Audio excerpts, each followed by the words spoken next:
اعوذ باللہ من الشیطان اللعین الرجیم بسم اللہ الرحمن الرحیم رب اشرح لی صدری ویسر لی امری واحلل عقدۃ من لسانی یفقہوا قولی افوض امری اللہ ان اللہ بصیر بالعباد افوض امری اللہ ان اللہ بصیر بالعباد افوض امری اللہ ان اللہ بصیر بالعباد الحمدللہ الذی لا یبلغ مدحتہ القائلون ولا يوصي نعماءه العادون ولا يؤدي حقه المجتهدون الذي لا يدركه بعد الهمم ولا يناله غوث الفتن الذي ليس لصفته حد محدود ولا نعت موجود ولا وقت معدود ولا أجل ممدود فطر الخلائق بقدرته ونشر الرياح برحمته وبدد بشعور ميدان الرم ثم الصلاة والسلام على أشرف الأنبياء والمرسلين وعلى أهل بيته الطيبين الطاهرين المعصومين المنتجبين المنتخبين ولعنة الله على أعدائهم من يوم هذا إلى قيام يوم الدين أما بعد بسم الله الرحمن الرحيم قال الصادق عليه الصلاة والسلام من عرف فاطمة حق معرفتها فقد أدرك ليلة القدر الصلوات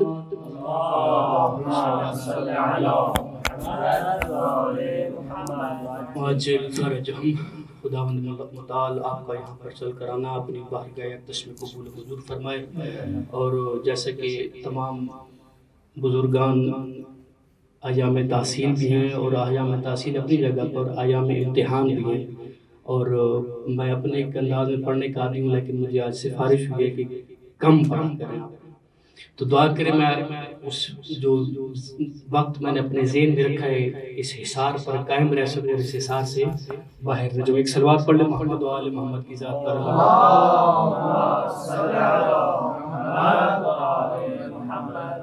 اصل ضرورت تو یہ ہے کہ فاطمیہ کو زیادہ سے زیادہ منعقد کرنے کی ضرورت ہے، اور فاطمیہ کو زیادہ سے زیادہ برپا کرنے کی ضرورت ہے، کیونکہ فاطمیہ آج وہ اہم مسئلہ ہے کہ جس پر دشمن سب سے زیادہ شبہات القا کر رہا ہے۔ دو ہی مسئلے آپ کے مذہب میں زیادہ جن پر شبہات القا کیے جاتے ہیں، ایک ہے مسئلہ غدیر اور ایک ہے مسئلہ فاطمیہ۔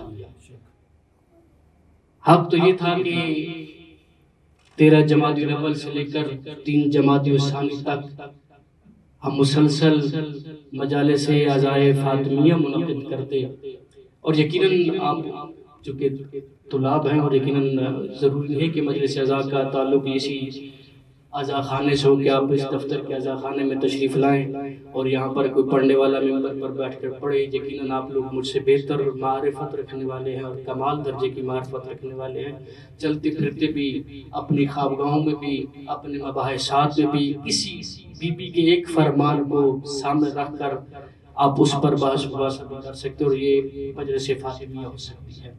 خیر، یقیناً آپ نے اس پر عمل بھی کیا ہوگا اور کرتے رہتے ہوں گے آپ یقیناً، کیونکہ مجلس عزائے فاطمی ہے اور حکم بھی یہ ہے کہ انتہائی محدود وقت میں رہ کر، وقت کے حصار میں رہ کر، قید ہو کر بلکہ یہ کہوں کہ اپنے فاطمہ کو بیان کرنا ہے، اور فاطمہ کو بیان کرنے کے لیے پہلا جملہ آپ کی مقدس سماعتوں کے حوالے کہ فاطمہ کو بیان کرنے کے لیے بندہ حقیر کی تو کوئی وقت ہی نہیں کہ بندہ حقیر فاطمہ زہرا سلام اللہ علیہ کی عزت اور عظمت اور شرافت اور طہارت اور کمالات کو بیان کر سکے۔ وہ ہستیاں جنہوں نے فرمایا ہے کہ لی فی ابنت رسول اللہ اسوۃ حسنہ، کہ جن کے لیے خود رسول کی بیٹی میں اسوہ حسنہ ہو، انہی کے فرمان شان سے، انہی کے کلام سے جو فاطمہ زہرا کا تعارف کروایا گیا ہے، وہی بندہ حقیر آپ کے سامنے فاطمہ زہرا کا تعارف پیش کرنے کی کوشش کروں گا۔ ان 5 دنوں میں وہی مناقب اور وہی فضائل اور سیرت کے وہ پہلو کے جو بیان کرنے چاہیے، انشاءاللہ کوشش ہوگی کہ ان 5 دنوں میں انہی فضائل اور مناقب اور سیرت کے پہلو کو آپ کے سامنے بیان کروں۔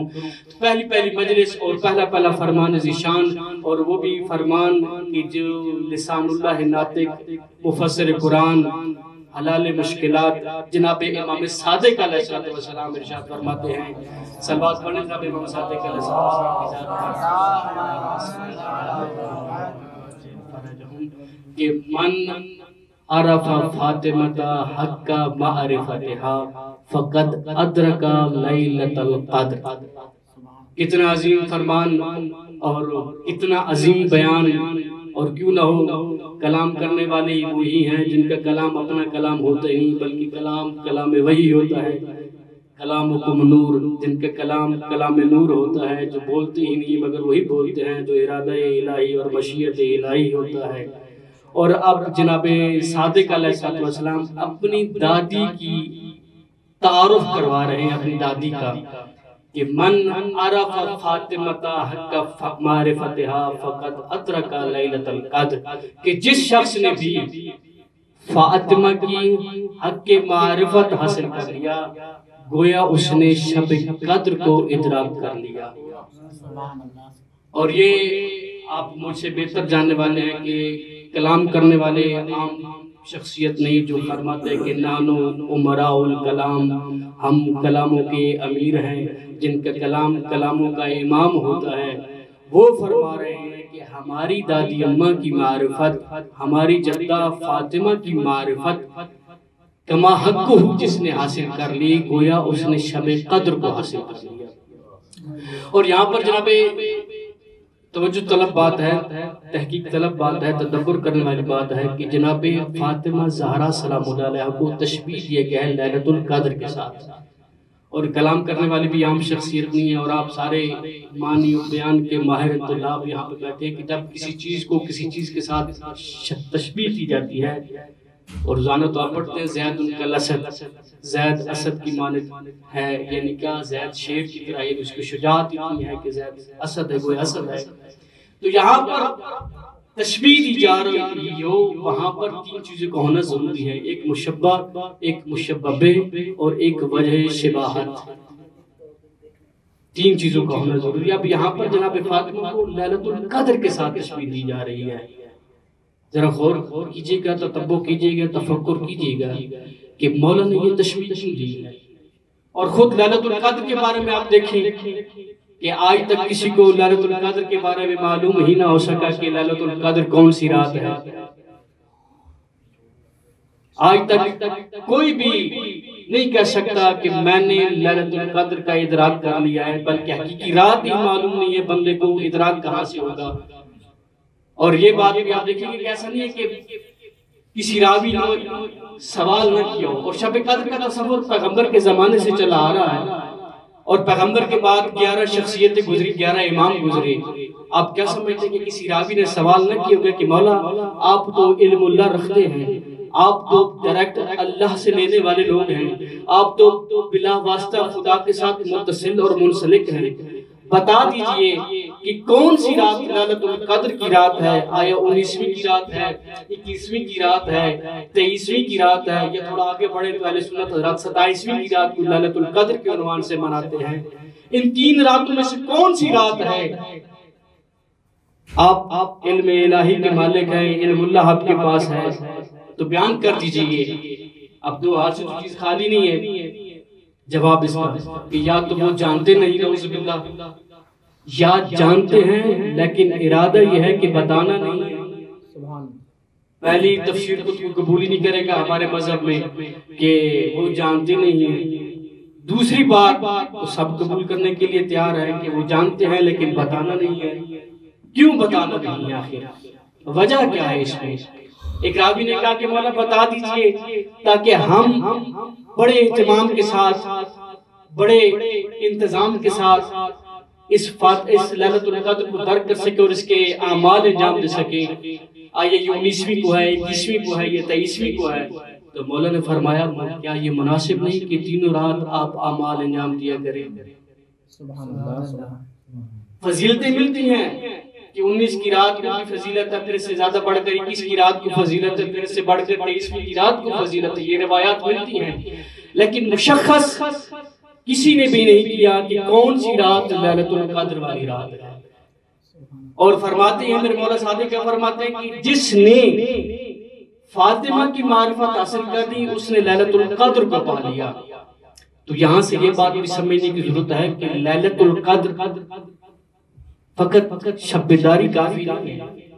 100 رکعت نماز پڑھنا کافی نہیں ہے، قرآن کھول کر سامنے رکھنا کافی نہیں ہے، قرآن سر پر رکھ کر قسمیں اٹھانا کافی نہیں ہے، بلکہ اس کے لیے کیا چاہیے؟ جو میرے مولا صادق نے فرمایا کہ اگر چاہتے ہو کہ لیلۃ القدر کا ادراک کر سکو تو در فاطمہ پر آ کر پہلے فاطمہ کی معرفت حاصل کرو۔ اور اسی وجہ سے علامہ جوادی عاملی حفظ اللہ فرماتے ہیں کہ کچھ ایسے بزرگان بھی موجود ہیں کہ جن کی ہر رات شب قدر والی رات ہوتی ہے، جن کی ہر رات شب قدر کی رات ہے۔ کیوں؟ انہوں نے کچھ تجلی جناب زہرا سلام اللہ علیہ کی معرفت کی حاصل کی۔ تو یہ شبہات آپ کے سامنے، اور یہ بھی شبہات خود امام صادق علیہ السلام نے، جس طرح لیلۃ القدر مخفی ہے، آج تک کسی کو معلوم نہیں کہ لیلۃ القدر کی رات کون سی ہے، اسی طرح جناب زہرا سلام اللہ علیہ کی ظاہری میں بات کروں، باقی مناقب اور فضائل تو اپنی جگہ پر وہ تو مخفی ہیں ہی ہیں۔ المجہولۃ قدرها، جس طرح مشہور بی بی کی زیارت کا جملہ ہے کہ جس کی قدر ہی مجہول ہے، جس کی معرفت ہی مجہول ہے، اور خود اسی روایت کی آخر میں میرے مولا صادق فرماتے ہیں فَإِنَّمَا سُمِّيَتْ فَاطِمَةُ فاطمہ، فاطمہ کو فاطمہ کیوں کہا جاتا ہے؟ لِأَنَّ الْخَلْقَ فُتِمُ عَنْ مَعْرِفَتِهَا، کہ خلق اس کی معرفت سے عاجز ہے۔ جس طرح وہاں پر شب قدر معلوم نہیں کہ کون سی رات ہے، مشخص نہیں کون سی رات ہے، اسی طرح بی بی کے بارے میں بھی، اس روز شہادت کے بارے میں بھی آج تک معلوم نہیں ہو سکا کہ آیا 75 دن والی روایت یا 3 جمادی الثانی والی، دو روایت کی ہے لیکن دو احتمال زیادہ پائے جاتے ہیں۔ اور اس کی وجہ کیا ہے کہ 75 کو عربی میں کہتے ہیں 75 اور 95 کو کہتے ہیں 95۔ اس زمانے میں یہ نقطے وغیرہ نہیں لگائے جاتے تھے، اشتباہ یہاں پہ ہوا کیا یہ 70 ہے یا 90 ہے، لہذا 75 یا 95 دن، ان 2 دنوں میں مشخص نہیں بی بی کی ظاہری طور پر میں کروں، باقی کمالات اپنی جگہ پر کہ بی بی کی شہادت کس دن ہوئی ہے۔ اور علماء اسی جملے سے الہام لیتے ہوئے کہ جو مولا نے فرمایا تھا، راوی نے پوچھا تھا کہ مولا فرما دیجئے کہ کون سی رات شب قدر کی رات ہے، 19 کی رات، 21 کی رات، 23 کی رات؟ تو مولا نے فرمایا تھا کہ مناسب نہیں کہ تینوں راتوں کو اعمال انجام دیے جائیں۔ اسی سے الہام لیتے ہوئے علماء کرام یہ کہتے ہیں کہ 13 جمادی الاول سے لے کر 3 جمادی الثانی تک ایام عزائے فاطمی منائے جائیں، بالکل ویسے ہی جیسے آپ محرم الحرام مناتے ہیں، سفر مظفر مناتے ہیں، وہ 2 مہینے یا 2.25 مہینے جو آپ آزاداری کہتے ہیں، ان 20 دنوں میں بھی اسی طرح آزاداری کی جائے، اس طرح آپ امام حسین کے لیے ایام عزائے حسینیہ مناتے ہیں۔ یہ ایک وجہ اس بات کہ جس میں جناب زہرا سلام اللہ علیہ کی روز شہادت مشخص نہیں۔ دوسری وجہ اس بات لیلۃ القدر کے ساتھ کیا ہے کہ وہاں پر بھی لیلۃ القدر مشخص نہیں، یہاں پر بی بی کی قبر آج تک کسی کو معلوم نہیں کہ بی بی کی قبر کہاں پر ہے۔ یہ ظاہری شبہات میں آپ کے سامنے بیان کر رہا ہوں، باقی جو باطنی کمالات ہیں یا باطنی فضائل اور مناقب ہیں وہ اپنی جگہ پر کہ 3 روایتیں ملتی ہیں بی بی کے قبر کے بارے میں۔ ایک روایت ہے جنت البقیع کے بارے میں جو سب سے ضعیف احتمال پایا جاتا ہے، اور ہمارے لوگ سب سے زیادہ اسی کو مانتے ہیں، اور جو قبر وہاں پر ہے وہ جناب فاطمہ بنت اسد کی قبر ہے، نہ کہ فاطمہ الزہرا کی قبر ہے۔ دوسرا احتمال جو اس سے تھوڑا قوی ہے کہ گھر کے اندر جناب زہرا سلام اللہ علیہ کو دفن کیا گیا، اور تیسرا احتمال جو اس سے زیادہ قوی ہے وہ یہ ہے کہ ممبر رسول اور گھر کے درمیان روضۃ الجنہ وہاں پہ دفن۔ اب یہ روضۃ الجنہ کیا ہے؟ ممبر رسول اور گھر کے درمیان کتنا فاصلہ ہے؟ وہ کون سا باغ ہے جس میں بی بی کی قبر بنائی گئی؟ آیا وہ قبر خود ہی جنت کے باغاتوں میں سے ایک باغ ہے؟ باقی تو فاصلہ تو اتنا نہیں ہے کہ وہاں کوئی باغ آپ کو نظر آئے۔ وہاں پر بھی 3 راتیں ہیں، یہاں پر بھی 3 احتمال ہیں قبر کے بارے میں، اور کسی کو یہ بات آج تک معلوم نہیں ہے کہ جناب زہرا سلام اللہ علیہ کی قبر کہاں تھا۔ ایک روایت یہ پڑھا کہ قیامت تک کسی کو معلوم نہ ہوگا کہ زہرا کی قبر کہاں پر ہے۔ فقط چند شخصیتیں جن میں معصوم خود شامل ہیں، اور وہ شخصیتیں جنہوں نے جناب زہرا سلام اللہ علیہ پہ جنازہ پڑھا تھا، وہ 7 یا 8 افراد، اس کے علاوہ کسی کو معلوم نہیں۔ اور ایسی بات بھی نہیں کہ بھائی کسی زمانے میں معلوم رہی ہو اب نشان قبر بٹا دیا کہ وہ اصلاً بالکل ایسی بات ہے ہی نہیں، نشان قبر بنایا ہی نہیں گیا تھا وہاں پر کہ نشان قبر ہو یا کوئی ایسی بات ہو، اصلاً وہاں پہ ایسی کوئی چیز تھی نہیں۔ یہ دوسری بات، وجہ شبات جو جناب فاطمہ زہرا سلام اللہ علیہ کی لیلۃ القدر کے ساتھ ہے، حالانکہ اور شخصیتوں کی قبر بھی کچھ زمانے تک مخفی رہی ہے، جیسے خود امیر المومنین کی قبر کے بارے میں آپ دیکھیں، تاریخ پڑھیں، کسی زمانے تک یہ مخفی رہی ہے لیکن پھر آشکار ہو گئی، اور آج نجف اشرف واقع نجف اشرف بنا ہوا ہے۔ یہ جناب زہرا سلام اللہ کی ظاہری شباہت ہے لیلۃ القدر کے ساتھ۔ اور آپ یہ بھی دیکھیے گا کہ جناب امام صادق علیہ السلام نے خود فرمایا ہے اِنَّا أَنزَلْنَاهُ فِي لَيْلَةِ الْقَدْرِ کہ اللیلہ ہی فاطمہ القدر هو اللہ، یعنی لیلۃ القدر فاطمۃ اللہ۔ اب اس کا کیا ترجمہ بنے گا اِنَّا أَنزَلْنَاهُ فِي لَيْلَةِ الْقَدْرِ، یہ آپ لوگوں کے حوالے کرتا ہوں میں کہ آپ اس کا ترجمہ کیا کرتے ہیں کہ ہم نے اس قرآن کو لیلۃ القدر میں نازل کیا۔ امام صادق تفسیر یہ کر رہے ہیں کہ لیلۃ ہی فاطمہ، لیلہ سے مراد یہاں پر جناب فاطمہ کی ذات ہے، قدر سے مراد یہاں پر اللہ تبارک و تعالی کی ذات ہے۔ کتنی عظیم ہستی ہے یہ اور کتنی عظیم شخصیت ہے جس کا تعارف معصوم کروا رہے اس انداز میں کروا رہے ہیں۔ ایک صلوات پڑھ لیں محمد و آل محمد علیہ وسلم۔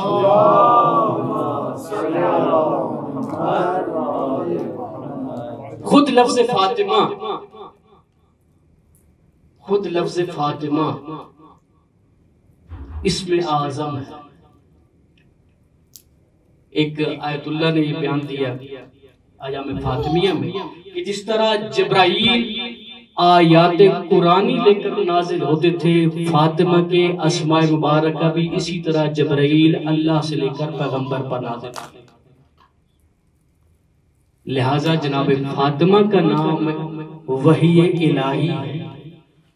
اور پچھلے مجلس میں نے کہا تھا کہ اگر کوئی شخص فقط یا فاطمہ کی تسبیح بھی پڑھتا رہے تو وہ یہ نہ سمجھے کہ یہ کسی شخصیت کے ساتھ متصل ہو رہا ہے، بلکہ شخصیت کے ساتھ ساتھ یہ وحی الہی کے ساتھ متصل ہو رہا ہے۔ اور اس بی بی کی خصوصیت دیکھیے گا، یہ خصوصیت کسی میں بھی معصوم میں نظر نہیں آئے گی آپ کو کہ لِفَاطِمَةَ تِسْعَةُ أَسْمَاءٍ عِنْدَ اللَّهِ تَبَارَكَ وَتَعَالَى۔ پیغمبر صلی اللہ علیہ وسلم کی ذات گرامی کو بھی اٹھا کر دیکھ لیں، لیکن یہ خصوصیت پیغمبر کی ذات میں بھی نہیں ہے کہ پیغمبر کے لیے اللہ کے پاس اتنے نام موجود ہوں جتنے جناب فاطمہ زہرا سلام اللہ علیہ کے نام۔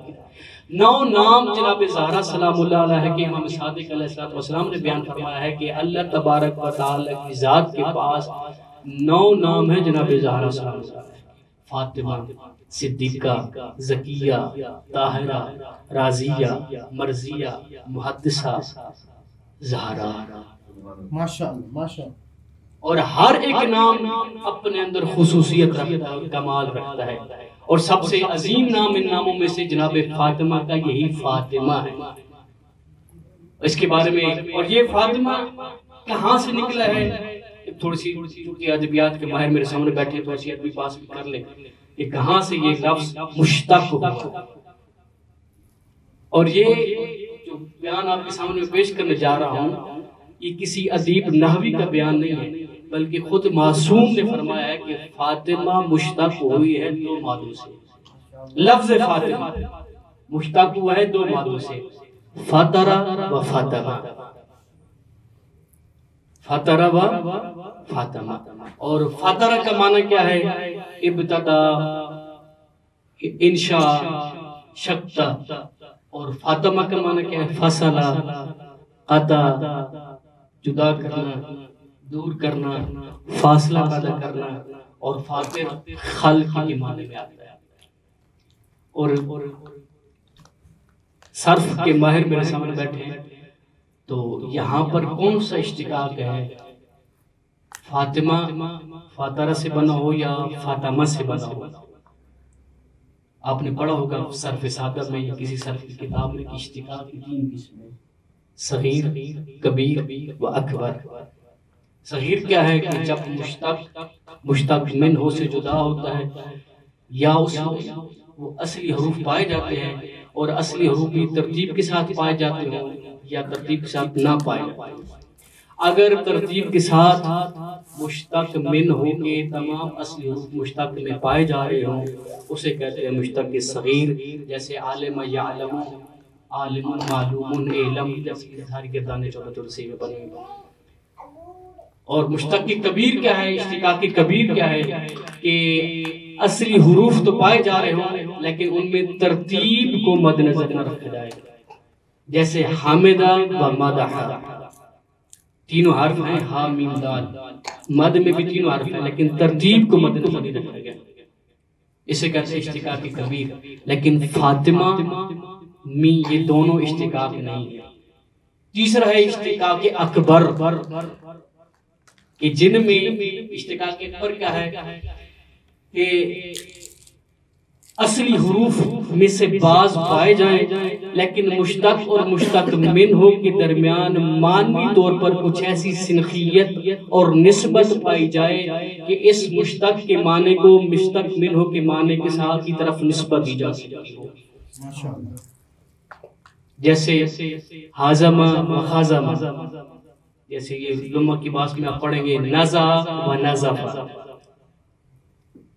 ڈول نکالنا دونوں کا معنی یہ ہے، نزع و نزف، معنی کے درمیان نسبت پائی جا رہی ہے اور دونوں کے درمیان کچھ اصلی حروف پائی جا رہے ہیں۔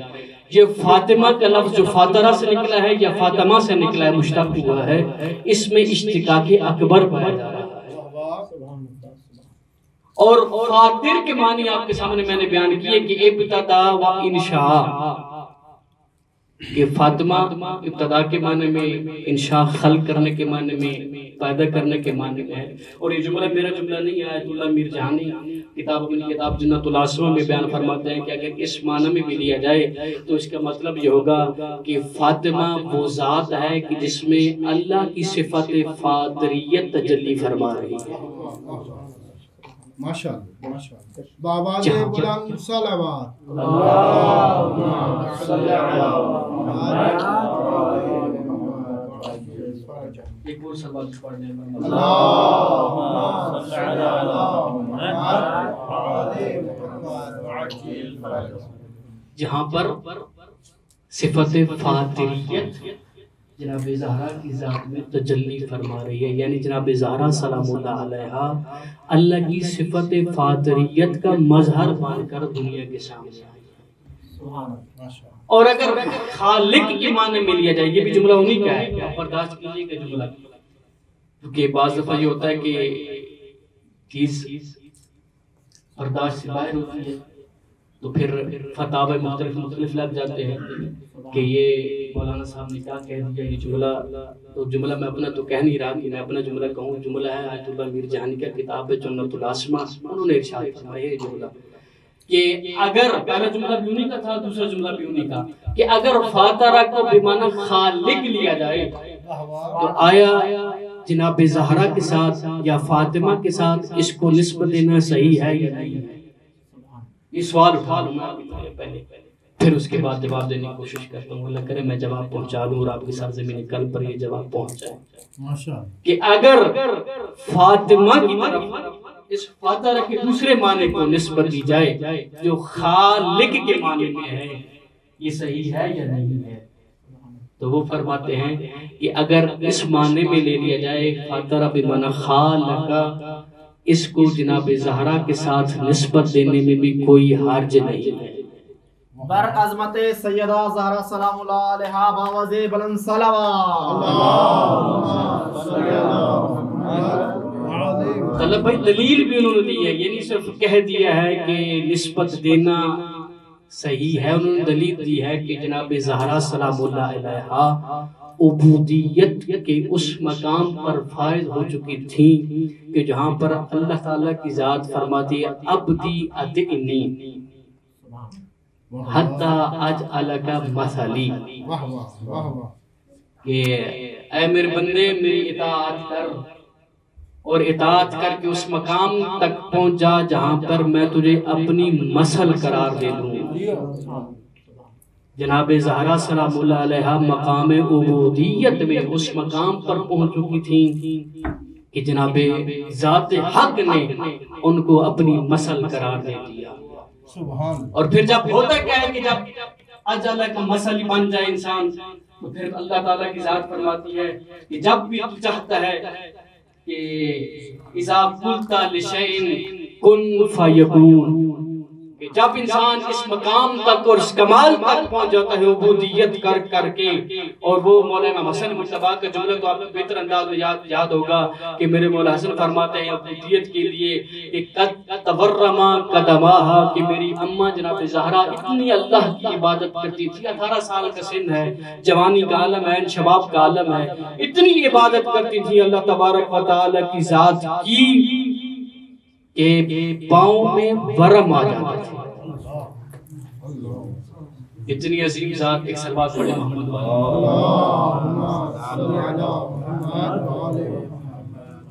ایک دفعہ پھر صلوات پڑھ لیں محمد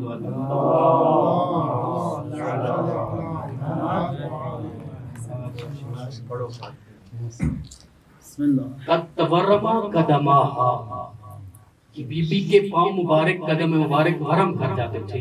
عبودیت کی اس کمال پر بی بی پہنچ چکی تھی کہ اللہ نے ان کو اپنا مسل قرار دے دیا تھا. اور جب انسان اس مقام تک پہنچ جائے پھر جو چاہے وہ کر سکتا ہے.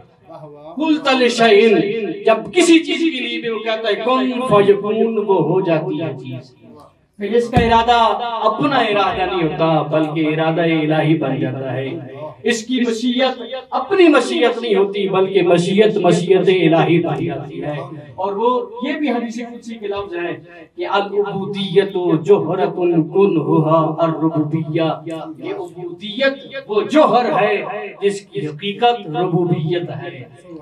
ہم ظاہراً تو یہ سمجھتے ہیں کہ بندگی ہے، لیکن حقیقت میں بندگی نہیں بلکہ حقیقت میں سروری ہے. جب انسان اس کا بندہ بن جاتا ہے، اس کی بندگی میں آ جاتا ہے اور اس کمال تک پہنچ جاتا ہے کہ جہاں پر بی بی زہرا پہنچی ہیں، پھر جب بھی جس چیز کا بھی ارادہ کرنا چاہتا ہے قلت لشیء کن فیکون، کہ جب بھی آپ کسی چیز کا ارادہ کریں گے، کہیں گے کسی چیز کے بارے میں، وہ چیز خود بخود ہو جائے گی. جناب زہرا سلام اللہ علیہ کی عظمت. اور پھر ہوتا کیا ہے کان اللہ سمعہ و بصرہ و لسانہ و یدہ، کہ جب انسان اللہ کے سامنے سجدہ ریز ہو کر اس کی بندگی کر کے، اس کی عبودیت کر کے اس کمال تک پہنچ جاتا ہے، پھر اس کی آنکھ اپنی آنکھ نہیں رہتی، وہ عین اللہ بن جاتا ہے. پھر اس کا ہاتھ اپنا ہاتھ نہیں رہتا، پھر وہ ید اللہ بن جاتا ہے. اس کی زبان اپنی زبان نہیں رہتی بلکہ وہ لسان اللہ بن جاتا ہے. اس کا چہرہ اپنا چہرہ نہیں رہتا بلکہ وجہ اللہ بن جاتا ہے. نعرہ حیدری، آواز بلند صلوات.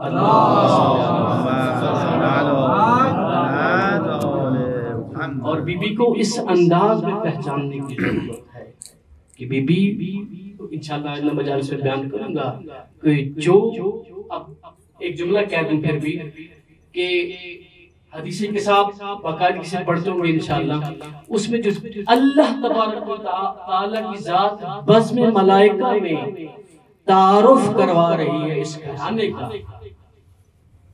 وہ کیا تعارف ہے؟ ہم اہل بیت النبوہ و معدن الرسالہ، ہم فاطمہ و ابوہا و بعلہا و بنوہا. مجھے آپ بتائیں کہ علی مولا نے یہ نہیں فرمایا کہ میں زمین سے زیادہ آسمانوں میں مشہور ہوں، رسول محمد زمین سے زیادہ آسمانوں پر مشہور ہے. پھر اللہ نے کیوں فاطمہ سے اس خاندان کا تعارف کروایا؟ فاطمہ مرکز ہے، محور ہے اہل بیت علیہ السلام. انشاءاللہ اس پر آگے بات کروں گا، اگرچہ مجھے وقت کے حساب سے تھوڑا سا آزاد کیا گیا. تو جب انسان بندگی کر کے اس کمال تک پہنچ جاتا ہے کہ جہاں پر انسان کا اپنا کچھ نہیں رہتا بلکہ انسان کا سب کچھ اللہ کا ہو جاتا ہے اور انسان فنا فی اللہ ہو جاتا ہے، قیام بے امر اللہ ہو جاتا ہے، اس مقام تک پہنچ جاتا ہے. پھر جملہ انہی کا ہے کہ توتیعہ مادۃ الکائنات، تمام مادہ کائنات اس کی اطاعت میں آ جاتے ہیں. پھر کیا ہوتا ہے وَتَتَصَرَّفُ فِيهَا كَيْفَ يَشَاءُ بِمَا يَشَاءُ، اور پھر ان میں تصرف کر کے جو چاہتا ہے بناتا جاتا ہے، جو چاہتا ہے بناتا جاتا ہے.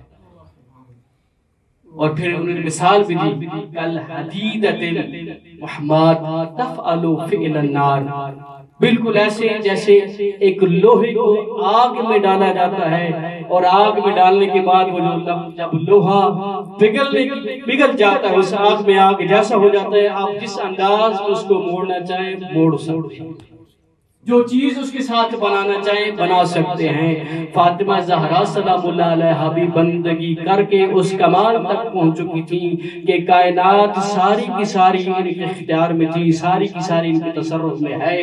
وہ ولایت مطلقہ الہیہ کی مالکہ ہے، وہ عصمت کبریٰ کی مالکہ ہے۔ اور یہ دیکھیے کہ لفظ فاطمہ خود اتنی بابرکت ہے، خود اتنا بابرکت ہے کہ بی بی کا نام بہت سارے لوگوں کے لیے آج بھی مشکل کشا بنا ہوا ہے۔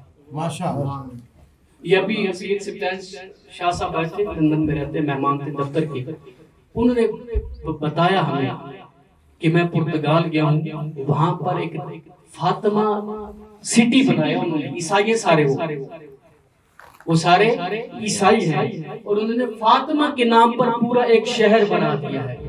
پوچھا کہ وجہ کیا ہے؟ فرماتے ہیں کہ 1920 میں جب جنگ عظیم ہو رہی تھی، دوسری جنگ عظیم تھی، تو یہاں پر ایک بی بی نے جلوہ فرمایا تھا، تو ہمارے دانشمندان اور ہمارے علماء اس نتیجے پر پہنچے، پہلے تو اختلاف ہوا کہ یہ جناب مریم تھی یا جناب فاطمہ تھی، 80% سے زائد علماء نے یہ اس بات پر اتفاق کیا کہ یہ جناب مریم نہیں تھی بلکہ جناب فاطمہ زہرا سلام اللہ علیہا تھی۔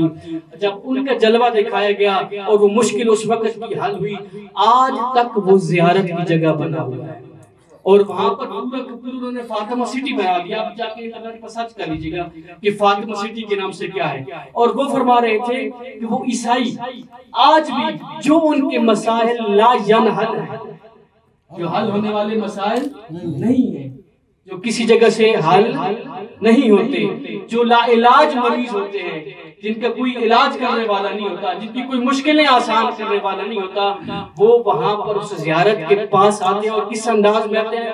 دور سے ایک وہاں باؤنڈری بنی ہے، چپلیں اتار دیتے ہیں، جوتے اتار دیتے ہیں، اور بالکل اسی طرح جیسے چھوٹا بچہ گھٹنوں کے بل چل کہتا ہے، ایسے چل کر اس جلوہ گاہ جناب زہرا سلام اللہ کے پاس آتے ہیں اور اپنی حاجات پوری کر کے رہ جاتے ہیں۔ یہ فاطمہ زہرا کی اس مبارک کی برکت ہے کہ جناب فاطمہ جہاں کمالات، خود ذات کمالات کی مالک ہے، خود اسم مبارک ہے جناب فاطمہ، اور ایسا کیوں نہ ہو کہ فاطمہ کے نام میں برکت کیوں نہ ہو؟ میں نے پہلے بیان کیا ہے کہ فاطمہ کا لفظ کسی عام شخصیت کا لفظ ہے ہی نہیں، وہی الہی ہے، اسم اعظم ہے۔ اور یہ جملہ پچھلی مجلس میں بھی کہا اور اب بھی کہہ رہا ہوں کہ مقام معظم رہبری ارشاد فرماتے ہیں کہ میں اپنے ملک کا رزق ایام فاطمیہ جناب فاطمہ سے لیتا ہوں۔ اب رزق مطلق ہے، مادی چیزیں بھی لیتے ہیں، معنوی چیزیں بھی لیتے ہیں وہاں سے، اور وہ بھی عطا کرنے والی ذات ہے، کیونکہ حکم بھی ہے کہ کم پڑا جائے گا، انشاءاللہ میں اس کو مد نظر رکھتے کیونکہ طلاب کے امتحان ہے، اس کو مد نظر رکھ کے فاطمہ کے نام میں اتنی عظمت اور برکت ہے، اور جس بارگاہ ملکوتی میں ہم بیٹھے ہیں اس کو فاطمہ کے ساتھ ایک خاص نسبت حاصل ہے۔ جو لفظ میرے رسول نے جناب فاطمہ کے بارے میں فرمائے تھے، وہی لفظ جناب امام رضا کے بارے میں بھی ارشاد فرمایا ہے کہ ایک میری بزہ ہے جناب زہرا سلام اللہ علیہ کی ذات، اور ایک میرے جگر کا ٹکڑا ہے رضا مولا، جس کی بارگاہ میں ہم آج بیٹھ کر ایام فاطمیہ منا رہے ہیں۔ جناب رضا کے دربار میں بیٹھ کر، ملکوتی بارگاہ میں بیٹھ کر ہم ایام فاطمیہ منا رہے ہیں۔ علامہ طباطبائی فرماتے ہیں کہ ایک دفعہ میں حرم امام رضا میں گیا، ایک طالب علم میرے پاس آیا، اس کی مشکل حل نہیں ہو رہی تھی، اس نے بڑے ملتجیانہ انداز میں اور درخواست والے انداز میں مجھ سے کہا کہ علامہ طباطبائی میرے حق میں دعا کریں، آپ رضا مولا کے خصوصی ظاہر ہیں، میرے حق میں دعا کریں تاکہ میری مشکل آسان ہو جائے۔ علامہ طباطبائی نے کہا کہ رضا کو اس کی جدہ جناب فاطمہ کا واسطہ دو، آپ کی مشکل آسان ہو جائے۔ یہ رضا جو اپنی ماں کی بڑے قدردان ہے، اور ہر امام نے اپنی ماں کا بڑا قدر کیا ہے۔ انشاءاللہ تفصیل سے مصائب آئندہ پڑھوں گا، آج صرف چند ایک نکتے چونکہ مجلس اعزاز پہلی مجلس ہے کہ جناب فاطمہ زہرا سلام اللہ علیہا جب صدف عصمت مادر میں بچی تو اپنی ماں کی مشکل کشا تھی. جناب خدیجہ کو سارے چھوڑ کر چلے گئے. بی بی کی تنہائی کی ساتھی کو جناب فاطمہ زہرا کہتے ہیں. خدیجہ تنہائی میں جناب زہرا سلام اللہ کے ساتھ باتیں کرتی تھی. ایک دن رسول گھر میں داخل ہوئے تو جناب خدیجہ کو باتیں کرتے سنا. پوچھا رسول نے جناب خدیجہ سے, خدیجہ آپ کس کے ساتھ باتیں کر رہی ہیں؟ جناب خدیجہ فرماتی ہیں, مولا یا رسول اللہ کہ میرے صدف عصمت میں جو بچہ ہے نا یہ میرے ساتھ ہم کلام ہوتا ہے, میرے تنہائی کا ساتھی ہے, میرا غم گسار ہے, میرا مونس و یار مددگار ہے. جناب رسول خدا نے فرمایا کہ یہ بیٹا نہیں یہ بیٹی ہے, یہ فاطمہ ہے جو تیری مددگار ہے. ایک تشبیہ دینا چاہتا ہوں. اسی طرح کی صورتحال جناب فاطمہ زہرا کے ساتھ بھی تھی جب بی بی کے صدف عصمت میں حسین جیسے مولا تھے. بی بی بھی حسین سے باتیں کرتی تھی, حسین بھی بی بی سے باتیں کرتے تھے. ایک دفعہ نا کچھ عجیب سی بے چین ہو گئی بی بی. رسول معظم نے پوچھا بیٹی کیا بات ہے آپ بے چین نظر آ رہی ہیں؟ بی بی رو کر کہتی ہے بابا یا رسول اللہ کہ یہ بیٹا جو میرے صدف عصمت میں ہے نا یہ میرے ساتھ باتیں کرتا ہے, لیکن کبھی کبھی اس کی باتیں بڑی عجیب ہوتی ہیں, مجھے بڑا بے چین اور بے قرار کر دیتی ہیں. جناب رسول نے پوچھا کیا کہتا ہے یہ بیٹا تمہارا؟ کبھی کبھی کہتا ہے انا الغریب, اماں میں تیرا غریب بیٹا ہوں. کبھی کبھی کہتا ہے انا السحقان, اماں میں تیرا وہ بیٹا ہوں جس کی لاشیں پر گھوڑے دوڑائے جائیں گے. کبھی کبھی کہتا ہے انا العطشان, اماں میں تیرا پیاسا بیٹا ہوں. بابا میں جتنا پانی پیتی ہوں اس بیٹے کی میرے بیٹے کی پیاس ختم نہیں ہوتی. اجرکم اللہ اجرکم اللہ. زہرا مانگی گا جناب رضا مولا سے کہ مولا رضا علیہ السلام آپ کو عاشق اور گریہ عطا فرمائے جو جناب زہرا کی منظور نظر ہو جائے. دن گزرتے گئے اور یہ رسول خدا صلی اللہ علیہ وسلم نے جناب زہرا کو بڑا تعارف کروایا ہے مدینہ میں. ایک جملہ ہے تحقیق میری ہے, بزرگان بیٹھے ہیں اس پر میری اصلاح فرمائیں گے. ایک جملہ کہا جاتا ہے کوفی لا یوفی. جملہ آپ نے بڑا سنا اور ہمارے علماء بھی بڑا کہتے ہیں کہ کوفی لا یوفی. مجھے بتاؤ تو صحیح بھلا مدینہ والوں نے کون سی اہل بیت کے ساتھ وفا کی ہے؟ شاباش, اجرکم اللہ اجرکم اللہ. زہرا سارے مصائب اپنے ذہن میں لے آؤ, سارا تصور کرو کہ ابھی رسول جو ہین حیات میں زہرا کا تعارف کروا رہے ہیں, اور جتنا رسول نے علی کو اور فاطمہ کو بیان کیا ہے نا اتنا کسی کو بیان نہیں کیا. اور کل بھی آپ روایت سنو تو یہ روایت مشہور ہے کہ جناب رسول خدا جب بھی جناب زہرا سلام اللہ علیہ آتی تھی جناب رسول خدا اٹھ کھڑے ہوتے تھے. قام الیہا, صرف اٹھ کھڑے نہ ہوتے تھے بلکہ بڑھ کر جناب زہرا کا استقبال کرتے تھے. وَقَبَّلَهَا, اور جناب زہرا کے ہاتھوں پر کئی بوسے دیتے تھے. باب تفعیل ہے قبلہ, خود تفعیل میں کثرت پائی جاتی ہے. کئی بوسے دیتے تھے, کثرت کے ساتھ بوسے دیتے تھے, صرف ایک دو بوسے نہیں دیتے تھے. پوچھا کسی نے آقا بہجت سے کہ بوسہ دینے کے لیے ایک کو جھکنا پڑتا ہے یا دوسرے کو ہاتھ اوپر اٹھانا پڑتا ہے؟ آیا جب جناب زہرا کو رسول بوسہ دیتے تھے جناب زہرا ہاتھ اوپر لے کے آتی تھی یا رسول جھک جاتے تھے؟ جناب ایت اللہ بہجت نے فرمایا رسول خود جھک جاتے تھے, فاطمہ کے ہاتھوں پر جھک کر کثرت کے ساتھ بوسے دیتے تھے. وَأَجْلَسَهَا مَجْلَسِ, اور جناب زہرا کو اپنی جگہ پر بٹھا دیتے تھے. اب روایت یہاں تک ختم ہو جاتی ہے. میں ہاتھ باندھ کر سوال کروں گا, مجھے بتانا کہ رسول خود کہاں پر بیٹھتے تھے؟ آیا کھڑے رہ جاتے تھے یا کسی اور جگہ پر بیٹھتے تھے؟ اجرکم اللہ زہرا اجرکم اللہ زہرا. دوسری روایت سنائے گا کہ جب بھی کثرت کے ساتھ کہ جب بھی رسول سفر پہ جاتے تھے نا سب سے آخری وداع زہرا سے کرتے تھے, اور جب سفر سے واپس پلٹتے تھے سب سے پہلی ملاقات زہرا سے کرتے تھے. ایک صحابی جو کئی مرتبہ رسول کے ساتھ سفر کر چکا, اس نے جب رسول کی سنت اور سیرت دیکھی نا تو ایک دن سوال کیے بغیر نہ رہ سکا کہ مولا میں نے آپ کے ساتھ کثرت کے ساتھ سفر کیے, آپ جب بھی مدینہ سے نکلنا چاہتے ہیں سب سے آخر میں زہرا سے ملتے ہیں, اور واپس جب پلٹتے ہیں تو سب سے پہلے زہرا سے ملتے ہیں. مولا اس کی وجہ کیا ہے؟ جناب رسول معظم فرماتے ہیں فاطمہ کی دوری مجھ محمد سے برداشت نہیں ہوتی، اس وجہ سے جب جاتا ہوں آخر میں جناب زہرا سے الوداع کرتا ہوں، جب آتا ہوں سب سے پہلے جناب زہرا سے ملاقات اجرکم علی الزہرا۔ اور بڑا بیان کیا رسول خدا نے، یہاں تک ملتا ہے، یہ روایت کے لفظ بتا رہا ہوں آپ کو، اور سنی راوی نے لکھا ہے اس کو، کہ جناب رسول خدا اپنی نماز شب محراب میں نہیں پڑھتے تھے، فاطمہ کے دروازے پہ آ کے پڑھتے تھے۔ اجرکم علی اللہ۔ امام صادق سے کافی میں یہ روایت موجودہ، جا کے پڑھ لیجئے گا۔ امام صادق سے کسی نے پوچھا آیا ہم نماز روزہ نبی پہ پڑھیں یا دروازے رسول پہ، دروازہ زہرا پر پڑھیں، کہاں پر زیادہ فضیلت ہے؟ جناب صادق مولا رو کر کہتے ہیں دروازہ زہرا پر زیادہ فضیلت ہے۔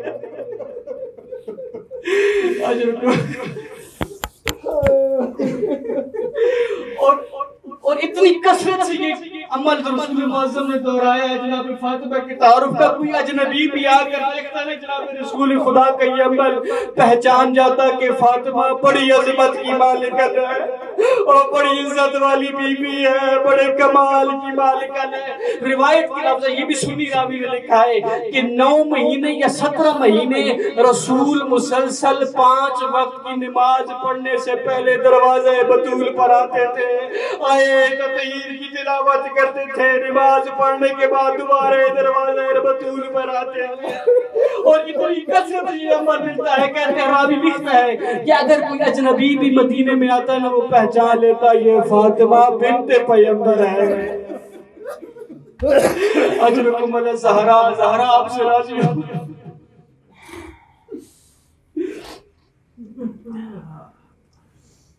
یہ رسول کا عمل، رسول مسلسل جناب فاطمہ زہرا کو دکھا ہے، بوسے لے کر، کبھی پیشانی کا بوسہ، کبھی ہاتھوں کا بوسہ۔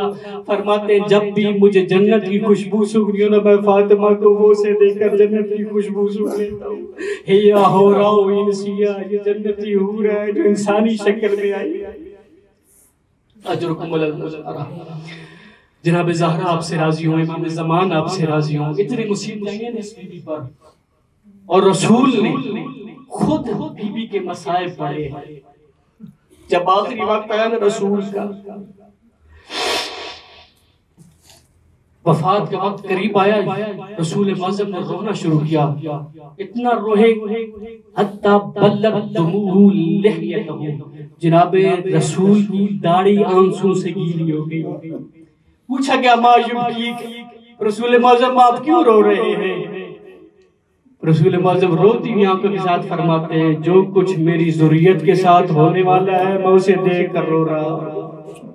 مولا کیا فرمانا چاہتے ہیں؟ مولا فرمانا چاہتے ہیں میں دیکھ رہا ہوں یہی دروازہ زہرا ہوگا جہاں پر ملائکہ بھی کھڑے ہو کر سلام کرتے ہیں پھر آتے ہیں، جہاں پر میں رسول کھڑے ہو کر آیت تطہیر کی تلاوت کرنے کے بعد داخل ہوتا ہوں، یہیں پر یہ دروازہ زہرا ہوگا۔ کچھ مدینہ کے لوگ ہوں گے جن کے ہاتھ میں پھول نہیں، تازیانے اور آگ ہوگی، اس دروازے کو آ کر دروازے کو آگ لگا دیں گے۔ فاطمہ پکارتی رہے گی یا ابتا انا فریدۃ وحیدۃ فی المدینہ، او بابا تیرے مدینے میں اکیلی رہ گئی، او میرا کوئی مددگار